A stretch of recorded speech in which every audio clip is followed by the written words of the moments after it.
wasn't about do we want socialism, what socialism generally looked like. I mean, even the Stalinists agreed, well, maybe Cuba, even though we don't like Cuba as much as the Soviet Union, you know, the Chilean Communist Party, etc., would still take their hat off to Cuba. That's sort of what it's going to look like, etc. The debate was over arms struggle, vis-a-vis parliamentary road, blah, blah, blah.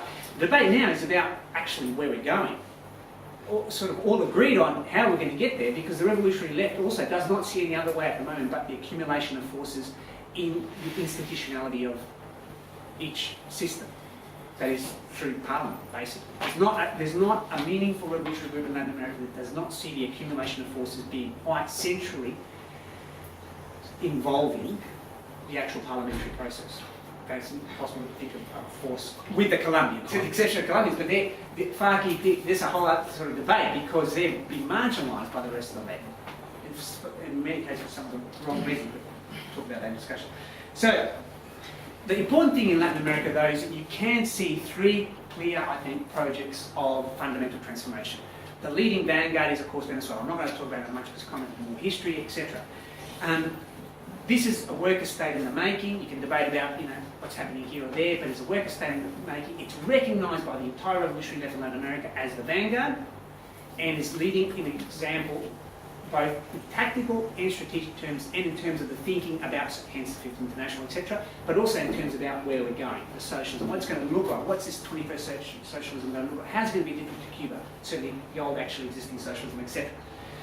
But there are two other countries which have sometimes, despite themselves, despite their political leaderships, been set on a process of either radical transformation or very reactionary overturning of those. There's not really a middle road possible, I don't think, and that's Ecuador and Bolivia. I don't think a middle road is possible because in both cases you have a thorough crisis of the state. Thorough. I mean, in Ecuador, it's obviously a big part of it is the actual immiseration of the population. I mean, the impact of dollarization was such that poverty, you know, just massively grew. I won't go through the percentages, just between the 5-year gap between 95 and 2000. Since 97, Ecuador has had 10 presidents. You just can't keep that up. Even Bolivia can't beat that sort of record. So, but interestingly, on the positive side, Correa, who definitely represents a shift to the left preceding government, by a mile, had won the constitutional plebiscite with 82%, and then the Asamblea Constituyente, which was there, talk about this in the discussion, I don't want to explain now, but 75% of the representatives or delegates elected were from the left. In Bolivia, it's just as clear. You had the crisis of the state was clearly denoted by the crisis of April and September 2000. People saw that on the TVs. I mean, those were things we saw actually on Australian TV, those crises, the massive mobilisation. Same with February and October 2003, same with May and June 2005. On the positive side, the revocatorio referendum, which Morales called himself, but was a way of putting the ante on the right, was won by Morales with 64%. Similar percentage for the constitutional referendum, 62%, and the recent election, 63%. Actually, Morales has had consistently higher backing of the population than Chavez in vote terms. Now, this is interesting because it comes back to a thing I wanted to touch on perhaps some time on the question of ideology, because part of this is stepping out of the crisis of ideology for the revolutionary left, here at least in the advanced guard, some of the countries of Latin America, has been reconstituting, or finding a way of reconstituting our ideology, socialist ideology, based on the country's own histories. The Bolivarian concept is extremely important to Venezuela.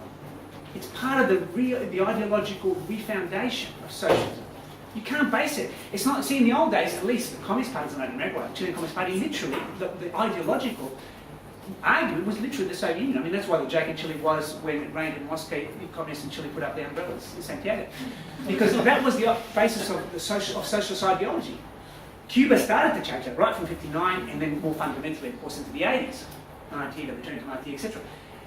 Likewise, in Bolivia, though, and perhaps with even potentially greater sociological strength than in Venezuela, you have this massive indigenous national bloc, which as a class is actually more homogeneous than any of its equivalent in Venezuela. I mean, the ace they've got in Venezuela is an important ace, and that's the military, which is the one they're missing, tragically, potentially, in Bolivia, because the Bolivian army is one of the most reactionary in Latin America, and we have not yet seen it move into action. It's worth noting though, what we don't know, we can't know really, I mean it'd be hard to know in Bolivia, let alone from here, is what has happened to that military apparatus in the period of neoliberalism. You've got to remember that neoliberalism was extreme in Latin America. I mean, it got to the point in Paraguay where cops had to contribute from their pay for bullets.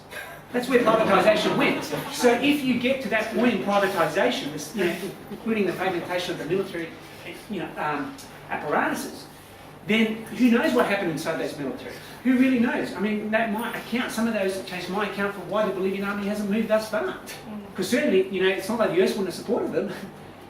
They could have moved, but they haven't so far. So that would be interesting to see.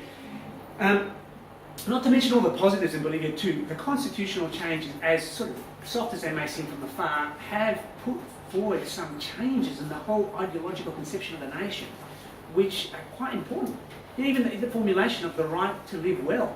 Simple formulation, but in Bolivia it has a massive sort of ideological meaning for a population, over 50% indigenous, which has never lived well, has never had any decent lifestyle. And not to mention, more importantly, the actual recognition of those nationalities and certain autonomies, etc. So it's very interesting what's happening there. And of course, not to mention, in terms of the projects of transformation in Latin America, Cuba, which continues to be a critical ideological reference point for all these revolutions. Although Venezuela is increasingly, alongside it, I think, in terms of strategic thinking. So,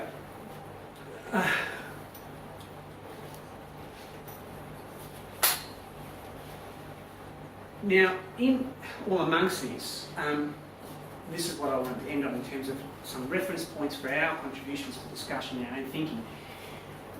Amongst the left of what's happening in Latin America, never mind the more centrist forces, there is a genuine and interesting debate about strategy and tactics, about this reconstitution of historical materialism. In particular, as I referred to at the beginning of the talk, about how you put the class at the centre, in centre stage.